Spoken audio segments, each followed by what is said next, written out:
Hello दोस्तों, आपका स्वागत है हेलिक्स क्लासेस में। आज का हमारा टॉपिक होने वाला है एटमॉस्फेरिक रिफ्लेक्शन के बारे में। अभी तक हम लोगों ने चर्चा करा है ह्यूमन आई के ऊपर और डिस्पर्सन ऑफ लाइट के ऊपर प्रिज्म हमारा कैसे काम करता है। आप उनकी वीडियो आप पिछले लेक्चर्स में देख सकते हैं। आज का हमारा टॉपिक होगा एटमॉस्फेरिक रिफ्लेक्शन। तो इसके बारे में समझते हैं। हमें एक चीज़ पता है कि रिफ्लेक्शन क्या होता है ना। रिफ्लेक्शन मतलब हमने अभी तक पढ़ते आ रहे हैं कि रिफ्लेक्शन क्या होता है, बेंडिंग ऑफ लाइट होता है। जब भी लाइट हमारी मीडियम चेंज करती है तो लाइट क्या करती है, बेंड करती है। मतलब अगर आप डेंसर से रेयर जाओगे तब भी बेंड करेगी, या जब रेयर से डेंसर जाओगे तब भी बेंड करेगी। तो रिफ्लेक्शन सिंपल भाषा में यही होता है कि bending of light when ever कोई भी मीडियम हमारा जब चेंज होगा। ठीक है, अब हम बात करते हैं एटमॉस्फेरिक रिफ्लेक्शन के बारे में। एटमॉस्फेरिक रिफ्लेक्शन होता क्या है। अब देखिए, जो भी लाइट आ रही है, सन से आ रही है चाहे स्टार से आ रही है, तो लाइट आ रही है वो हमारे एटमॉस्फेयर से होते हुए आ रही है।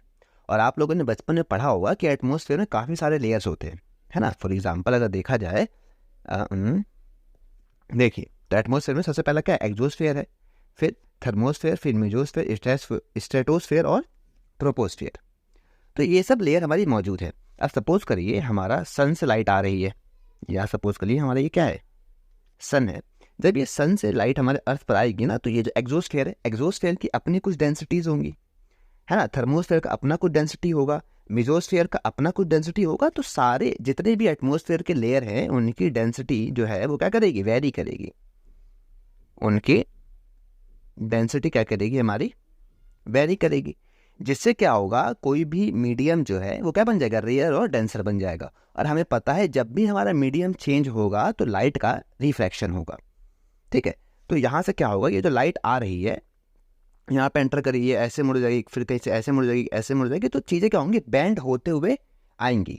तो जब आखिरी में जो आपके सपोज करिए आप यहाँ पर देख रहे हैं, यहाँ से इसको देख रहे हैं, तो सन यहाँ पर मौजूद है ना, पर आपके आंखों में लाइट यहाँ से आई। तो आप क्या करेंगे, इस सन की जो इमेज होगी आप सोचेंगे कि सन यहाँ पर है, पर वो एक्चुअल नहीं है। जैसे हमने बताया था कि आप जब ग्लास में पानी में, ग्लास के पानी सपोज करिए हमारा क्या है, ये ग्लास है, इसमें क्या रखा हुआ है, हमारा पानी रखा है। और आज इसमें क्या करते हैं, पेंसिल अगर डालेंगे आप, तो हमारी पेंसिल तो ऐसे होगी, पर आपको दिखाई कैसे देगी, थोड़ी सी मुड़ जाएगी यहाँ से, है ना। तो लाइट क्या होगी, मुड़ जाती है जब भी हमारे मीडियम चेंज होता है। चलिए, तो ये हमारा क्या, एटमॉस्फेरिक रिफ्लेक्शन। अगर पूछा जाए एटमॉस्फेरिक रिफ्लेक्शन क्या है, तो आप क्या बोलेंगे कि जब भी हमारी लाइट हमारे एटमॉस्फेयर में ट्रेवल करती है तो उसके अंदर बहुत छोटे छोटे पार्टिकल्स मौजूद होते हैं, उनकी अपनी अलग अलग डेंसिटी होती है, जिसकी वजह से लाइट जो है बेंड कर जाती है। ठीक है, ये होता है हमारा एटमॉस्फेरिक रिफ्लेक्शन। अब चलिए हमारे नोट्स में क्या लिखा है इसके बारे में चर्चा करते हैं। पहला कह रहा है, the reflection by different layer of atmosphere is called atmospheric reflection. मैंने बताया आपको, एटमॉस्फेयर में कई प्रकार के लेयर मौजूद होते हैं हमारे, जैसे कि एक्सोस्फेयर, थर्मोस्फेयर, मेसोस्फेयर। इन सब की अपनी कुछ अलग अलग डेंसिटीज होती हैं और ये अपनी डेंसिटी के अकॉर्डिंग हमारे लाइट को बेंड करते हैं। चलिए, अब देखिए, जो एटमॉस्फेरिक रिफ्लेक्शन हो रहा है, मतलब जो भी हमारे स्पेस से या बाहर से लाइट आ रही है उसका बेंडिंग देखने को मिलेगा। और उसकी वजह से हमें जो चीज़ें होती हैं वो अलग दिखती हैं। जैसे कि हमारे जो तारे हैं ट्विंकलिंग करते हैं, मतलब टिमटिमाते हैं। आपको लगता है वो टिमटिमाते होंगे, नहीं, वो हमेशा कंटिन्यूस लाइट देते हैं। आप इसको समझिए, सपोज करिए आपके पास क्या है, एक तारा है, ठीक है। अब ये तारा क्या है, बहुत दूर है हमसे, लाइट ईयर दूर है, तो इसलिए हमें क्या दिखता है, ये पॉइंट ऑब्जेक्ट दिखता है। और इससे क्या निकल रही है, हमारी कोई एक लाइट निकल रही है। ठीक है, ये हमारी इससे लाइट निकल रही है। अब आप यहां से देख रहे हैं, ठीक है। जब आप यहां से देख रहे हैं तो इसके बीच में क्या है, बहुत सारी हमारी क्या मौजूद है, लेयर्स मौजूद हैं। ये पहली लेयर, ये दूसरी लेयर, ठीक है, फिर हमारी ये तीसरी लेयर। तो इसमें क्या होगा, ये जो लाइट जहाँ से तारे से आ रही है तो उसका एक्चुअल पाथ तो ब्लू कलर से दिख रहा है आपको, पर ये क्या होगा, जैसे ही हमारे एटमॉस्फेयर में आएगी तो सपोज करिए बेंड करके करते हुए यहाँ से आए, तो आप जो तारा देखेंगे वो कहाँ दिखेगा आपको, ये तारा आपको यहाँ दिखेगा। तो ये जो हमारा, ये तो हो गया हमारा एक्चुअल पोजीशन, ये क्या हो गया हमारा एक्चुअल पोजीशन। और ये जो आप देख रहे हैं ये हमारा कौन सा हो जाएगा, एपरेंट पोजीशन,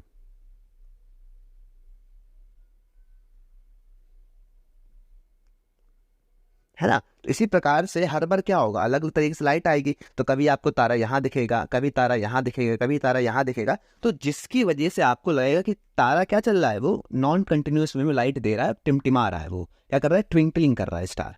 तो इस तरीके से हमें लगता है कि तारे क्या करते हैं, ट्विंकलिंग करते हैं, पर ऐसा होता नहीं है, वो just because of atmospheric reflection की वजह से हमें लगता है ऐसा। तो उसके देखते हैं उसकी वजह से क्या क्या हमारे फिनोमेना देखने को मिलते हैं। तो कह रहा है star when we see near the horizon appear slightly higher than their actual position due to the atmospheric reflection. Obviously बात है, उसकी पोजीशन क्या होती है, थोड़ी अलग दिखाई देती है, मतलब जो एक्चुअल पोजीशन जो होती है उससे हमें अलग दिखाई देती है। The refracting index of Earth's atmosphere is generally increased from the top to bottom, so the light coming from a star near the horizon has to travel from rare to denser medium. It bends toward the normal, as a result star appear higher. अब देखिए ये क्या कह रहा है कि जब हम ऊपर से नीचे की तरफ आते हैं तो हमारी क्या होती है, डेंसिटी बढ़ने लगती है, मतलब नीचे डेंसर मीडियम मिलता है और ऊपर रेयर मिलता है। तो क्या नॉर्मल की तरफ मुड़ने लगेगी। अब देखिए यहाँ पे क्या बनना चाहिए, नॉर्मल है, ये एक नॉर्मल है, ये एक नॉर्मल है। तो देखिए हर बार क्या हो रहा है, नॉर्मल की तरफ मुड़ रहा है, क्या हो रहा है, हर बार नॉर्मल की तरफ मुड़ रहा है, जिसकी वजह से आप क्या करेंगे, आप स्ट्रेट लेब यहाँ से बनाएंगे तो आपको तारा थोड़ा सा ऊपर दिखाई देगा। ठीक है, तो ये तो हो गया हमें तो तारे ऊपर क्यों दिखाई देते हैं, इसका आंसर ये होगा। दूसरा ये है ट्विंकलिंग क्यों करते हैं, उसका भी आपको मैंने समझा दिया। अब बात करते हैं एडवांस सनराइज। अब देखिए जो आप सुबह सुबह मॉर्निंग में जो आपको सनराइज दिखता है वो एक्चुअल सनराइज नहीं होता है। ठीक है, होता ये है कि आप सपोज करिए हमारा अर्थ है, ठीक है, और अर्थ की जो लाइन होती है सीधी वजह से कहते हैं हॉरिजॉन, क्या कहते हैं इसको, हॉरिजॉन। और स्टार्टिंग में सब सन यहाँ पे होता है, ठीक है, तो लाइट क्या होगी, यहाँ से ट्रैवल करेगी इस तरीके से, इसकी स्ट्रेट लाइन में क्या करेगी, ट्रैवल करेगी।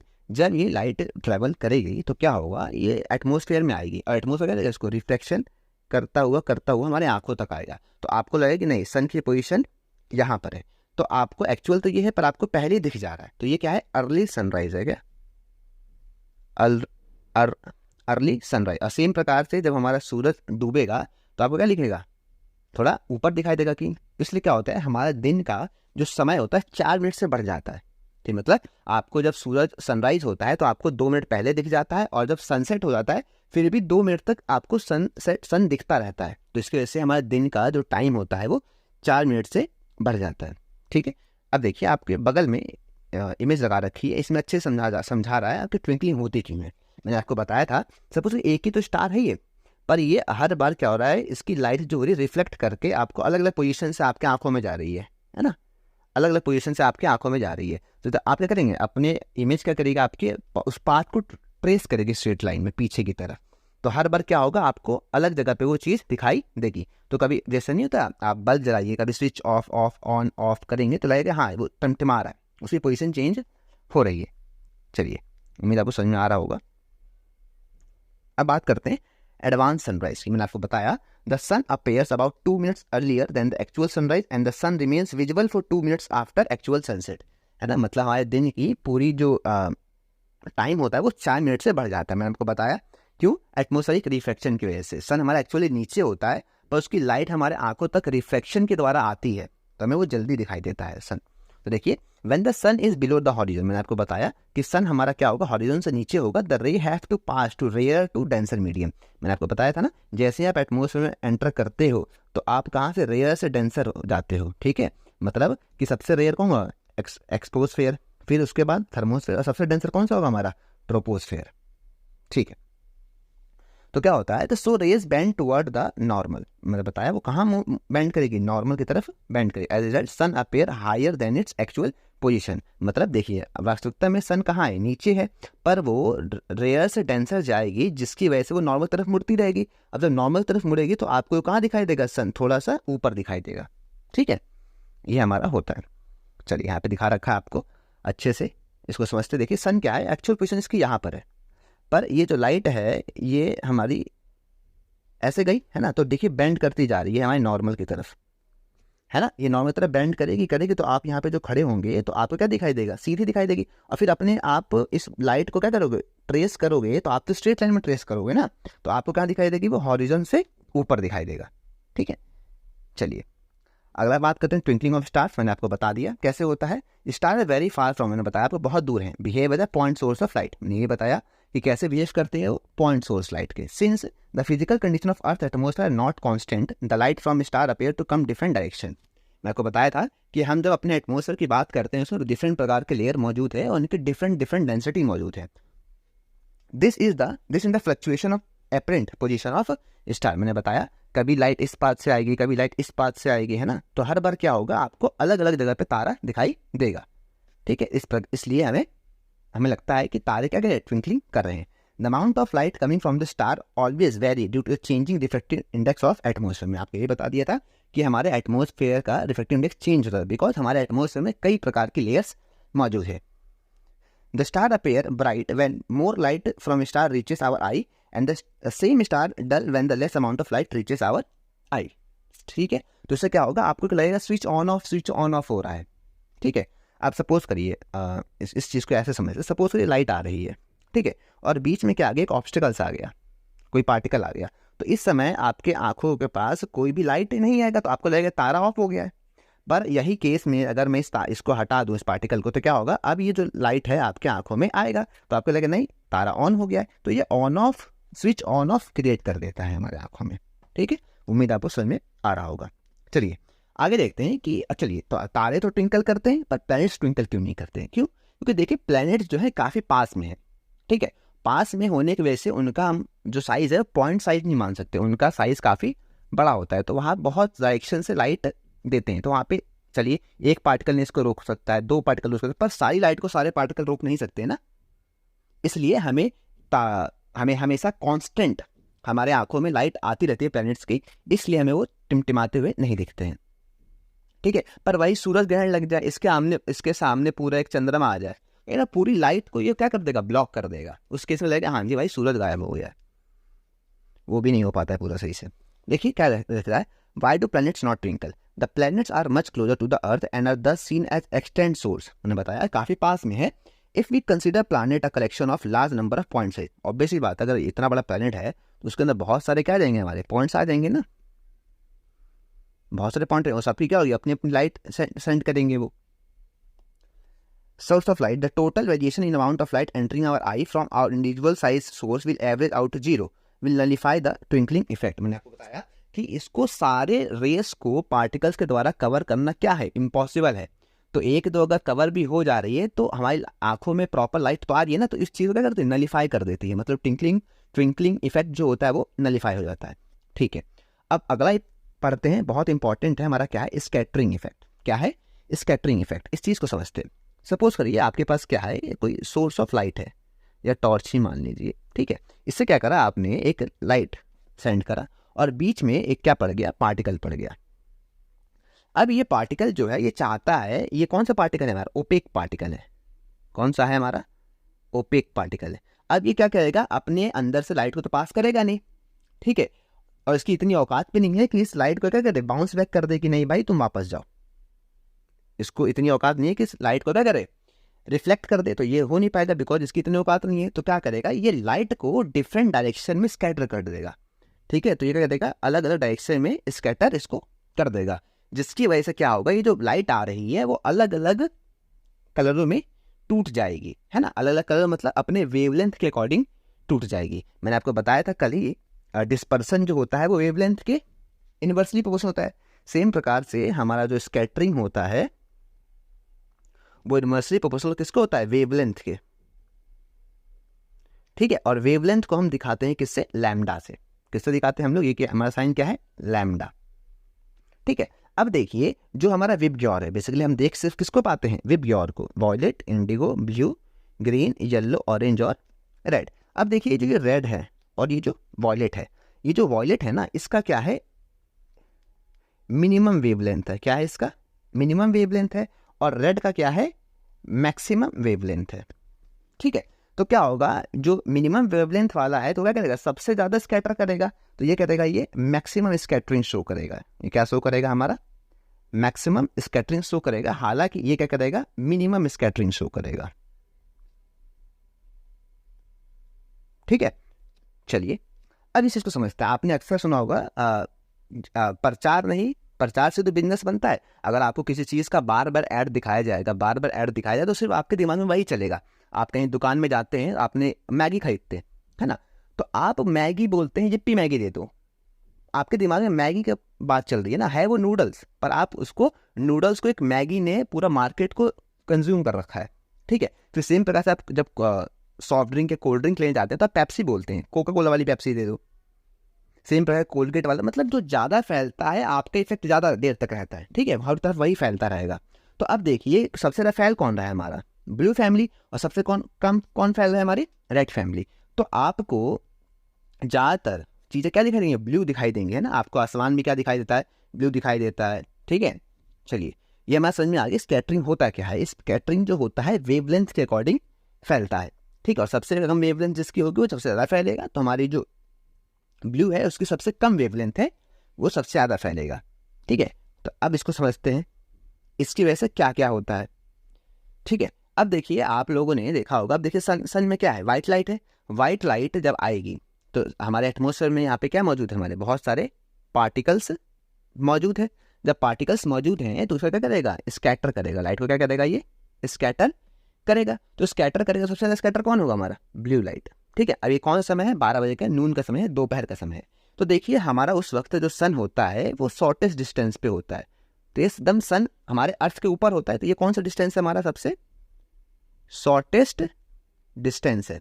तो हर जगह कौन सी लाइट फैलेगी, ब्लू लाइट फैलेगी। तो आपके हर जगह फैलने की वजह से आपको दोपहर में स्काई कैसा दिखता है, आपको ब्लू दिखता है, ठीक है। हालांकि वही जब आप शाम होने वाली होती है तो आपको जो स्काई होता है कैसा दिखता है, ऑरेंज टाइप का दिखता है। तो देखिए अभी भी क्या हो रहा है कि जो लाइट है वो स्कैटर कर रही है, पर ये जो डिस्टेंस है ना, ये क्या हो जाता है, बढ़ जाता है। डिस्टेंस क्या होता है यहाँ पर, इंक्रीज हो जाता है। द स्क्रीन इंक्रीज होने की वजह से क्या होगा, सारा जो स्कैटरिंग है हमारी ब्लू लाइट की वो पहली हो जाएगी और वो खत्म हो जाएगी। मतलब यहाँ अर्थ, आप यहाँ से अगर देख रहे हैं तो यहाँ तक वो ब्लू लाइट पहुँच ही नहीं पाएगी, वो पहले ही हमारे एटमॉस्फेयर में डिफ्यूज हो जाएगी। पर सबसे कम स्कैटर कौन कर रहा है, आपका रेड लाइट, ठीक है। तब क्या करेगा, रेड लाइट आपके आंखों तक आएगा, इसलिए आपको ये पूरा जो एटमॉस्फेयर है यहाँ का शाम के समय में वो कैसा दिखाई देगा, आपको यहाँ पर ऑरेंज सा दिखाई देगा। और सेम प्रकार से इधर भी, ये तो हो गया मतलब अगर सूरज उदय के टाइम में, सुबह में और शाम को क्या दिखाई देता है आपको, एटमॉस्फेयर ऑरेंज दिखाई देता है। क्यों, क्योंकि हमारा जो ब्लू लाइट है वो सबसे ज़्यादा स्कैटर करती है और वो पहले स्कैटर होकर चारों तरफ फैल जाती है, हमारे आंखों तक नहीं पहुंच पाती है। पर वहीं हालांकि जो रेड लाइट है वो कम स्कैटर करती है क्योंकि उसका वेवलेंथ बहुत ज़्यादा होता है और वह आपके आंखों तक पहुंचती है। इसलिए आपको जो हमारा सनसेट और सनराइज के वक्त आपका एटमॉस्फेयर कैसे दिखाई देता है, हमें ऑरेंजिश दिखाई देता है। चलिए अब इसको समझते हैं। Spread of light in various direction by colloidal particle, मैंने बताया कोलाइडल पार्टिकल्स के द्वारा इसको स्प्रेड करते हैं लाइट को, इसे कहते हैं स्कैटरिंग, जो इन्वर्सली किसको होता है, वेवलेंथ के। अब देखिए टिंडल इफेक्ट क्या होता है। अब देखिए टिंडल इफेक्ट क्या होता है कि जब भी कोलाइडल पार्टिकल्स से लाइट पास करती है तो उसका पाथ जो होता है वो विजिबल हो जाता है। क्योंकि देखिए जैसे इस रूम पार्टिकल में खिड़की से लाइट आ रही है तो रूम में क्या मौजूद, डस्ट मौजूद है। अब उस डस्ट की वजह से जो लाइट का पाथ है वो क्रिएट, मतलब हमें दिख रहा है, विजिबल हो रहा है। पर अगर वही मैं इस डस्ट को हटा दूं तो आप इसका पाथ विजिबल नहीं हो पाएगा, ठीक है। तो क्या रहा है, when light passes through a colloidal its path become visible, this is called the Tyndall effect, ठीक है। कैसे, ये आपका डस्टी रूम हो गया, इसमें आपने एक छोटे से एरिया से, छोटे से खिड़की से आप जब लाइट पास करेंगे तो उसका पाथ आपको क्या होगा, विजिबल होगा। सेम प्रकार से आप कनोपी मतलब जंगल में ऊपर से जब लाइट आती है तो क्या होता है, वहाँ पे कनोपी मौजूद होती है, इसकी वजह से क्या दिखता है आपको, वहाँ पे भी टिंडल इफेक्ट शो होता है। फिर अगला क्वेश्चन हमारा क्या कह रहा है, why colour sun appears red during the sunrise and sunset. मैंने आपको समझा दिया इसके बारे में, चलिए ऐसे पढ़ते हैं। While sunset and sunrise the colour of the sun and its surrounding appear red, ठीक है। सनसेट और सनराइज के टाइम में एटमॉस्फेयर हमारा कैसे दिखता है, रेडिश दिखता है। During the sunset and sunrise the sun is near horizon, कहाँ पे हमारा होता है, ये हॉरिजॉन है, ये जो हमारा टाइम है, ये जिस चीज़ क्या कहलाएगी, हमारी हॉरिजॉन कहलाएगी ना। ये वाला पोर्शन क्या कहलाएगा, हमारा हॉरिजॉन कहलाएगा, हमारा अर्थ के नीचे वाला। फिर क्या होता है, the sunlight has to travel large distance in the atmosphere, मैंने बताया आपको डिस्टेंस बढ़ जाता है। तो due to the most of the blue light shorter wavelength are scattered away, जिसकी वजह से सारा जो ब्लू लाइट है हमारी क्या होती है, वो पहले ही स्कैटर हमारी हो जाती है। स्कैटर होने की वजह से वो आगे ट्रेवल नहीं कर पाएगी by the particles. The light of longer wavelength will reach our eye, this is why sun appears red in colour, ठीक है। अब थोड़ा बहुत एक्स्ट्रा आपको बता दिया जाता है कि आपने देखा होगा अक्सर जो आपको वार्निंग सिग्नल्स होते हैं वो भी किससे बने होते हैं, हमारे रेड से बने होते हैं। क्यों? बिकॉज आपके आंखों तक वो प्रॉपर पहुंच पाए, स्कैटर ना करे। ठीक है, जितने भी आप वार्निंग साइन देखेंगे वो किससे बने होते हैं, रेड कलर से बने होते हैं। उम्मीद है आपको आज का लेक्चर समझ में आया होगा। इसी के साथ हमारा human I and the colourful world chapter समाप्त होता है। आने वाले टॉपिक्स में आगे भी चर्चा करेंगे। हमारे साथ जुड़े रहें और हमारे चैनल को सब्सक्राइब करें, बेल आइकन दबाना ना भूलें। धन्यवाद।